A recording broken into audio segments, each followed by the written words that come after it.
විවිධ අවස්ථාවල අපිට චෝදනාවක් එල්ල தேசிய பட்டியல் உறுப்பினர் ஒருவர் தொடர்பில் பல சந்தர்ப்பங்களில் எமக்கு குற்றச்சாட்டு முன்வைக்கப்படுகிறது. இப்ராஹிம் என்பவர் 2015ஆம் ஆண்டு எமது தேசிய பட்டியலை பிரதிநிதித்துவப்படுத்தினார். நாம் அவரை வெறுமனே தெரிவு செய்யவில்லை. இப்ராஹிம் என்பவருக்கு ஜனாதிபதி மஹிந்த ராஜபக்ச தேச கீர்த்தி விருதினை வழங்கியிருந்தார். மஹிந்த ராஜபக்ச தான் அவருக்கு இந்த பதக்கத்தை அணிவிக்கிறார். அது மாத்திரமா, GL பீரிஸிடமிருந்து விருதுகளை பெறுகிறார். சிறந்த தொழில் முயற்சியாளராக இப்ராஹிம் 2014ஆம் ஆண்டின் சிறந்த ஏற்றுமதியாளர் என்ற விருதை பெறுகிறார். 2017இல் பியசேன கமகியை விருது வழங்கினார். என்னிடம் நிலப்படம் உள்ளது. அப்போது சுஜீவ சேனசிங்க முதலீட்டு பிரதி அமைச்சராக இருந்தார். அந்த சந்தர்ப்பத்தில் இப்ராஹிமுக்கு சிறந்த தொழில் முயற்சியாளர் என்ற விருது வழங்கப்பட்டது என்று நான் நினைக்கிறேன். எனவே இப்ராஹிம் எமது தேசிய பட்டியலை பிரதிநிதித்துவப்படுத்தினார்.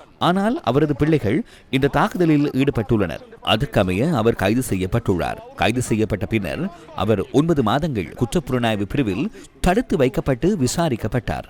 பின்னர் அவர் 2 வருடங்களுக்கு விளக்கமறியலிலும் வைக்கப்பட்டுள்ளார். 2022 மே மாதத்தில் அவருக்கு பிணை வழங்கப்படுகிறது. குறைந்தபட்சம் அவர் மீது வழக்கு பதிவு செய்யப்பட்டுள்ளதா? வழக்கு பதிவு செய்யப்பட்டுள்ளதாக இருந்தால் அவர் மீது என்ன குற்றச்சாட்டுகள் பதிவு செய்யப்பட்டுள்ளன என்பதனை அறிய விரும்புகிறேன். 5 ஆண்டுகள் ஏதேனும் தொடர்புகள் இருந்தால் அவர் தண்டிக்கப்பட வேண்டும். நாம் எவரையும் சுவைத்துவிட்டு சேர்த்துக் கொள்வதில்லை. தவறு நடந்திருந்தால் உங்கள் அரசியல் அதிகாரத்தை பயன்படுத்தி அதை பாதுகாப்பதுதான் தவறு.